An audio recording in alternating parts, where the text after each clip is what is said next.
নমস্কাৰ সোশ্যাল মিডিয়াত এটা সাংঘাতিক চৰ্চা নিষ্ঠাবানক লৈ কাৰণ অসম সাহিত্য সভাই এইবাৰ ৫৪ গৰাকী সাংবাদিকক নিষ্ঠাবান সাংবাদিকৰ স্বীকৃতি দিছে এই লৈ ভীষণ চৰ্চা আৰু এই চৰ্চাত বিশেষভাৱে অংশগ্ৰহণ কৰিছে সাংবাদিক মহলে নিষ্ঠাবানৰ তালিকাত নথকা একাংশই তুলা ধুনা দিছে সাহিত্য সভাক একাংশৰ প্ৰশ্ন নিষ্ঠাবান জোখাত তুলাচনীখন সাহিত্য সভাই ক'ত পালে ৫৪ গৰাকী সাংবাদিকক বাদ দি অন্যসকল নিষ্ঠাবান নহয় নেকি বুলি প্ৰশ্ন হেসকল সাংবাদিকৰ মোৰ ব্যক্তিগত মত এই যে এক অনৰ্থক বিতৰ্ক সাহিত্য সভাৰ এক বিজ্ঞাপন বা প্ৰচাৰ আহিলা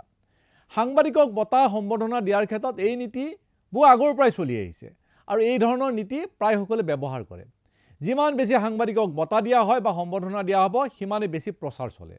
গুৱাহাটীৰ এটা সাংবাদিকৰ প্ৰতিষ্ঠানে প্ৰতি বছৰে গুৱাহাটীৰ প্ৰায় প্ৰতিটো সংবাদ গোষ্ঠীৰ অন্তত এজনকৈ হলেও সাংবাদিকক বঁটা দিয়ে এই ব্যৱস্থাটোৰ ফলত প্ৰতিটো সংবাদ গোষ্ঠীয়ে নিজৰ সাংবাদিকজনৰ বঁটা পোৱাৰ সংবাদটো পৰিৱেশন কৰে আৰু সমান্তৰালভাৱে বঁটা দিয়া অনুষ্ঠানটোৰ নাম প্ৰচাৰ হয় গতিকে সেই অনুষ্ঠানটোৰ এক তেওঁলোকৰ কৃতিত্ব সম্ভৱতঃ একে নীতিয়ে সাহিত্য সভা ধাৰ কৰিছে সংবাদকৰ্মীৰ সেই বিশেষ সংস্থাটোৰ পৰা গতিকে সাহিত্য সভাৰ ক্ষেত্ৰত মই একো দোষ বিচাৰি পোৱা নাই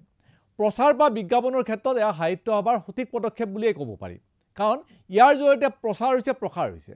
কাৰণ তথাকথিত মূলসুঁতিৰ প্ৰায়বোৰ সংবাদ গোষ্ঠীৰ ৫ৰ পৰা ১০ জনকৈ সাংবাদিকক সম্বৰ্ধনা জনোৱাৰ লগে লগে সেইসমূহ সংবাদ গোষ্ঠীয়ে গুৰুত্ব সহকাৰে সাহিত্য সভাৰ বাতৰি পৰিৱেশন কৰিবলৈ বাধ্য হৈছে বা তেওঁলোকে ইতিমধ্যে সেই বাতৰি পৰিৱেশন কৰিছে ইয়াৰ ফলত সাহিত্য সভাৰ প্ৰচাৰৰ বিভাগ সফল হৈছে বাকী নিষ্ঠাবান শব্দটো মই ধৰি লৈছোঁ যে বঁটাটোৰ এটা নামৰ ভুল বা শুদ্ধ নাথাকে অসম সাহিত্য সভাৰ যদি আপুনি অৰ্থ উলিয়াব যায় হয়তো সকলোৱে ধৰি ল'ব যে তাত অকল সাহিত্যিকৰেই তাত সমাৱেশ হ'ব বা অকল কিতাপ পত্ৰই পাব কিন্তু তেনেতো নিশ্চয় নহয় কাৰণ সাহিত্য সভাত সাহিত্যিকতকৈ ৰাজনৈতিক নেতাৰ পয়োভৰ বেছি হয় সমাগম বেছি হয় বা কিতাপতকৈ মমো চাওমিন হয়তো আপুনি বেছি পাব পাৰে গতিকে সাহিত্য সভা হ'ল বুলিয়েই যে সাহিত্যৰ গোটেই নীতিবোৰ থাকিবলৈ তেনে নিশ্চয় নহয় একেদৰে এই যিটো নাম দিয়া হৈছে নিষ্ঠাবান বঁটাটোৰ এটা নাম তাৰ মানে এয়া নিশ্চয় নহয় যে কাগজে কলমেও ব্যক্তিজন নিষ্ঠাবান হ'ব লাগিব গতিকে এইবোৰ বিষয় লৈ বিতৰ্ক কৰাৰ অৱকাশ নাথাকে এনেও সাহিত্য সভা বুদ্ধিজীৱীৰ সংগঠন অৰ্থাৎ যিসকলে বুদ্ধিক জীৱিকা হিচাপে লৈ চলি আছে তেনে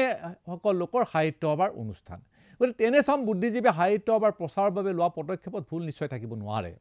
আনহাতে যিসকলে প্ৰশ্ন তুলিছে যে নিষ্ঠাবান সাংবাদিক কেৱল ৫৪ গৰাকীয়ে কিয়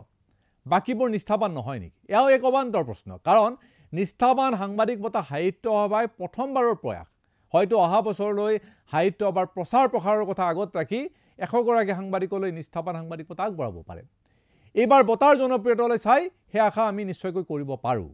যিসকল সাংবাদিক আশাহত হৈছে ধৈৰ্য সহকাৰে যদি সময়লৈ অপেক্ষা কৰে নিশ্চিতভাৱে সাহিত্য সভাৰ নিষ্ঠাবান সাংবাদিকৰ তালিকাত তেওঁলোক সোমাই পৰিব এনেও এই কথা জানি থোৱা ভাল যে নিষ্ঠাবানৰ যি আভিধানিক অৰ্থ সেই অৰ্থত নিষ্ঠাবান সাংবাদিক বিচাৰিবলৈ বহু কষ্ট কৰিব লাগিব যদি আভিধানিক অৰ্থাৎ নিষ্ঠাবান সাংবাদিক বিচাৰিবলৈ হয় তেতিয়াহ'লে সেইসকলৰ অৱস্থা হ'ব পুতৌজনক অৱশ্যে তেনে সাংবাদিক নোহোৱা নহয় নিষ্ঠাবান সাংবাদিক আছে আভিধানিক অৰ্থত যিসকল নিষ্ঠাবান বুলি কওঁ তেনে সাংবাদিক আমাৰ সমাজত আছে কিন্তু সেইসকল সাংবাদিকে কিবাকৈ দুবেলা দুমুঠি যোগাৰ কৰি চলি আছে আজিৰ তাৰিখত এনে সাংবাদিকৰ সৰহসংখ্যকে ভাড়াঘৰত থাকে ৰাজনৈতিক নেতাৰ ঘনিষ্ঠ নোহোৱাৰ বাবে তেওঁলোকে বয়স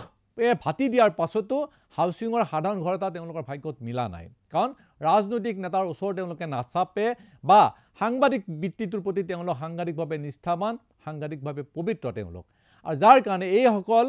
সঁচা অৰ্থৰ নিষ্ঠাবান সাংবাদিকে হাউচিঙৰ ঘৰ এটাও নাপায় মই এয়া ডাঠি ক'ব পাৰোঁ যে আমাৰ সমাজৰ অন্ততঃ ৰাজ্যৰ ৫% সম্পাদক শ্ৰেণীক বাদ দি বাকী যিসকল সাংবাদিক আছে সেই সাংবাদিকে দৰমহাৰ পইচাৰে চাইকেল এখন কিনিবলৈ সক্ষম নহয় যদি সাংবাদিকজন পৰিয়ালৰ একমাত্ৰ উপাৰ্জনক্ষম ব্যক্তি হয় গুৱাহাটীত কৰ্মৰত গৰিষ্ঠ সংখ্যক সাংবাদিকৰ দৰমহা ১০,০০০ পৰা ৪০,০০০ টকাৰ ভিতৰত অৱশ্যে ২-৪জন মাহেকত ২-৪ লাখ পোৱা সাংবাদিকো আছে যিসকলক মই এই ক্ষেত্ৰত ধৰা নাই তেনেস্থলত যিসকল ৩০-৪০ হাজাৰ টকাৰ ভিতৰত দৰমহা পায় যিসকল বিবাহিত যিসকল ল'ৰা ছোৱালী আছে যিসকলৰ ল'ৰা ছোৱালী স্কুল কলেজত পঢ়ি আছে বা সেই খৰচ দিব লাগে যিসকলে ভাড়াঘৰত আছে তেনে সাংবাদিকে ৩০-৪০ হাজাৰ টকাৰে কেনেকৈ চলিব পাৰে বা তেওঁলোকে নতুনকৈ কি সপোন দেখিব পাৰে গতিকে সেইসকল নিষ্ঠাবান সাংবাদিকক বিচাৰি পোৱাটো টান আৰু সাহিত্য সভাই হয়তো সেইসকল নিষ্ঠাবান সাংবাদিকক ধৰাও নাই গতিকে এনে পৰিস্থিতিত হঠাতে যদি 50-60 গৰাকী আভিধানিক অৰ্থ যি নিষ্ঠাবান সেই নিষ্ঠাবান সাংবাদিক সাহিত্য সভাই বিচাৰি উলিয়াব লাগে নিশ্চিতভাৱে এয়া এক পৰ্বতত কাছৰ কণী বিচৰাৰ লেখীয়া আৰু সাহিত্য সভাৰ কাৰণে এয়া এক দুৰূহ কাম